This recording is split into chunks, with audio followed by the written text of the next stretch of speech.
எல்லாரோட லைஃப்லயும் golden memories அப்படின்னு பாத்தீங்கன்னா அவங்களோட ஸ்கூல் லைஃபா தாங்க இருக்கும். அந்த ஸ்கூல் லைஃப்ல லாஸ்டா அந்த 12th முடியறப்ப எல்லாரும் ஒரு குரூப் போட்டோ வச்சிருப்பாங்கல்ல, அத ஒரு 2-3 வருஷம் கழிச்சு அவங்க பாக்குறப்போ ஒரு ஃபீல் வரும்ல, அந்த ஃபீலை எடுத்து சொல்லவே முடியாதுங்க.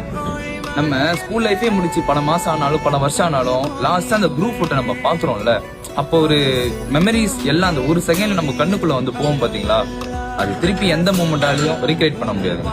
அப்போ இருந்த பாண்டிங் நம்ம எப்ப அவனை திருப்பி பாக்குறோமோ அதே பாண்டிங் கண்டிப்பா இருக்குங்க. திரும்பி ஒரு செகண்ட் நம்ம ஸ்கூல் லைஃப்லாம் யோசிச்சு பார்த்தா நமக்கு தெரியாம அழுதுடுவோங்க. அந்த கோல்டன் மெமரிஸ்லாம் எடுத்து சொல்ல முடியாது. நம்ம எவ்வளவு விஷயத்துக்கு சோகமா இருந்தாலும் கஷ்டமா இருந்தாலும் ஆனா ஸ்கூலுக்கு போயிட்டா அந்த சோகம் கஷ்டம் எதுவுமே இருக்காதுங்க. எக்ஸாம் வந்தாலும் கஷ்டம் தெரியாது, எது வந்தாலும் கஷ்டம் தெரியாதுங்க. ஆனா லாஸ்டா அந்த ஸ்கூல் லைஃப் முடியும் போது நம்மள ரியாலிட்டி உணரும்ல, அப்ப வரும் பாத்தீங்களா ஒரு கஷ்டம், அதை கரெக்டா சொல்ல முடியாது.